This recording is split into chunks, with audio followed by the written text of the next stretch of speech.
Picture this. After getting busy with life and having very little free time, you finally get an evening to hop back on one of your favorite video games with your friends. You get in a call, boot up the game, but not 5 minutes in, you realize something. Everyone on the enemy team is using the exact same thing. The same weapons, same class, same character, and you and your friends are getting completely destroyed. It seems like the game has changed and for the worse. This is the reality for dozens of once thriving competitive games right now, and it's a result of one thing: poor balance. First off, balance in the sense I'll be talking about here refers to the way that developers live patch and make changes in their game after the release. The goal of balance is to keep the game fun and interesting by keeping any class, weapon, etc. from becoming too strong so that it would be the only used option.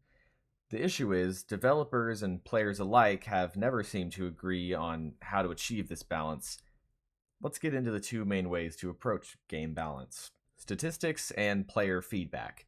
Statistics is balancing based on info gathered by developers about the player base. For this kind of balancing, developers tend to track things like win rates, pick rates, accuracy, and many other things on a per player basis, and then jumble them all together into a pool of calculations that will tell the average for each specific class, weapon, or ability. For example, let's say a new gun comes out that is hard to aim but does high damage. The developers would expect low accuracy and a mostly low win and pick rate, as the weapon is really hard to play. But if the developers came back to the game to see an average pick rate of 65%, they would immediately think that something is very wrong. Somehow people are picking the weapon that is largely hard to use over half the time, meaning that developers likely made the weapon easier to use than intended and far more effective than they really wanted to. The usual response to something like this would be to lower the weapon's effectiveness further in the next live patch to keep it from becoming too strong. Sounds great, right? Problem solved. But there's a few issues with this sort of statistical balancing. Statistics, while precise, don't tell the full story. Let's use that same example. Let's say the real reason that that weapon was used so much was because it allowed people to one-hit other players if aimed in the head. Although it was difficult to land those kind of shots, nearly every player chose to use it upon it being released, as it was new, fun, and exciting, as it had a factor that no other weapon could replicate. The information gathered also was only taken in the first few weeks of release, meaning that, of course, there would be so many people using this new weapon as it just came out. But according to solely statistics, it was too strong, when in reality it was just plain fun.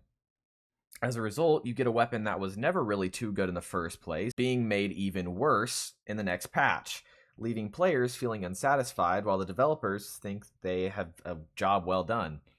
So since statistical balancing isn't the answer, what is? Of all sources I studied that had successfully balanced games, there was one common denominator: statistical balancing paired with player feedback. Player feedback, while it can't balance on its own, is completely vital for a competitive game to thrive. The main issue with solely player-driven feedback is that all kinds of people play video games, even the ones who have no clue how balance works.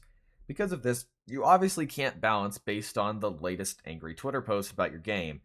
What you can do, however, is listen to what the audience as a whole wants.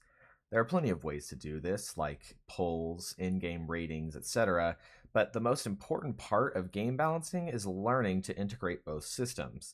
That means the issues like before, where lacking context on why the weapon is being overused, disappear, as seeing that people simply love the new weapon, think that it's fun to play, explains its high usage rate.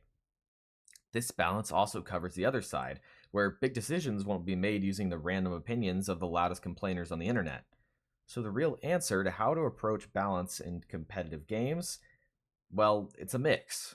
One type of balancing without the other simply doesn't work. And the biggest part of a successfully balanced game is how well they balance the two.